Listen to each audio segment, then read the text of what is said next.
রমজান মাসে যদি ঠান্ডা ঠান্ডা একটা ডেজার্ট আইটেম ইফতারিতে পাওয়া যায় তাহলে আর কি দরকার আছে বলেন। এমন একটা ডেজার্ট আইটেম আপনাদের আজকে দেখাবো যেটা আপনারা ইফতারিতে খেলে আপনাদের মন প্রাণ সব জুড়িয়ে যাবে। প্রথমে আমিও জানতাম না এই ডেজার্ট আইটেমটি খেতে এতটা বেশি মজা লাগে। এটা খাওয়ার পরে বুঝতে পারবেন এটা কতটা মজা লাগে, কতটা তৃপ্তি চলে আসে। নিজের পরিবারকে যখন এই রকম একটা ঠান্ডা ঠান্ডা ডেজার্ট আইটেম করে খাওয়াবেন তখন মনে একটা শান্তি চলে আসবে। আসসালামু আলাইকুম, আমি মাহি, আপনাদের সবাইকে স্বাগত মাহি রান্নাঘরে। আমি একটা প্যানে পানি গরম করে নিয়েছি, সেখানে দিয়ে দিয়েছি কিছু সাগুদানা। আপনারা পরিবারের সদস্য অনুযায়ী সাগুদানাটা দিয়ে দিবেন।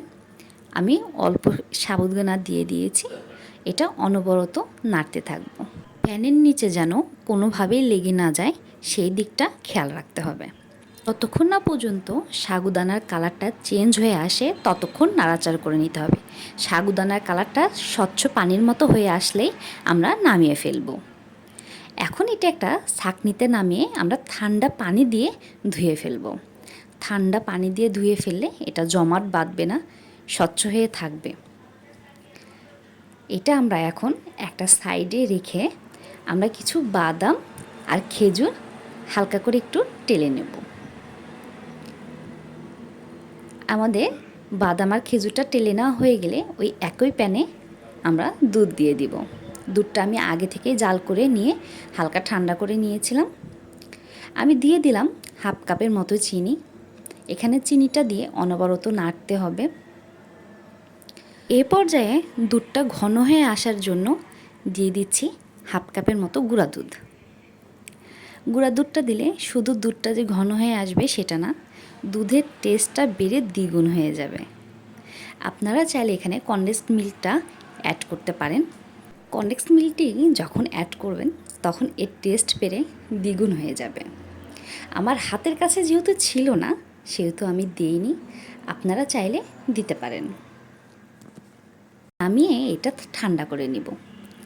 দুধটা ঠান্ডা হয়ে গেলে এর ভেতরে আমরা সাগুদানাগুলো দিয়ে দিব। সাগুদানাটা দিয়ে ভালোভাবে মিক্স করে আমরা আধা ঘন্টার জন্য এটা ফ্রিজে রেখে দেব। এটা আমরা নর্মাল ফ্রিজে রাখবো। আধা ঘন্টা পর এটা আমরা বের করব। আধা ঘন্টা পরে বের করলে দেখা যাবে এটা হালকা একটু ঘন হয়ে আসছে। তখন এখানে আপনার বাসায় থাকা কিছু ফল দিয়ে আপনি এটা তৈরি করে ফেলতে পারবেন। চেষ্টা করবেন এখানে মিষ্টি জাতীয় ফলগুলো দিতে। মিষ্টি জাতীয় ফলগুলো না দিলে এর টেস্টটা নষ্ট হয়ে যাবে। আপনারা চাইলে এখানে ফলের পরিমাণটা বাড়িয়ে দিতে পারেন। আমি এখানে দিয়েছিলাম সবুজ আঙ্গুর, কলা, বেদেনা, দিয়েছিলাম তরমুজ, এখানে দিয়েছিলাম খেজুর আর বাদাম। আপনারা চাইলে আপেল অ্যাড করতে পারেন। যত বেশি ফল অ্যাড করবেন তত এর টেস্ট বেড়ে যাবে।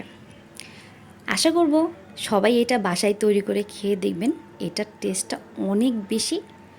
আপনারা একবার তৈরি করে খেলে বুঝতে পারবেন। আসসালামু আলাইকুম, সবাইকে ধন্যবাদ।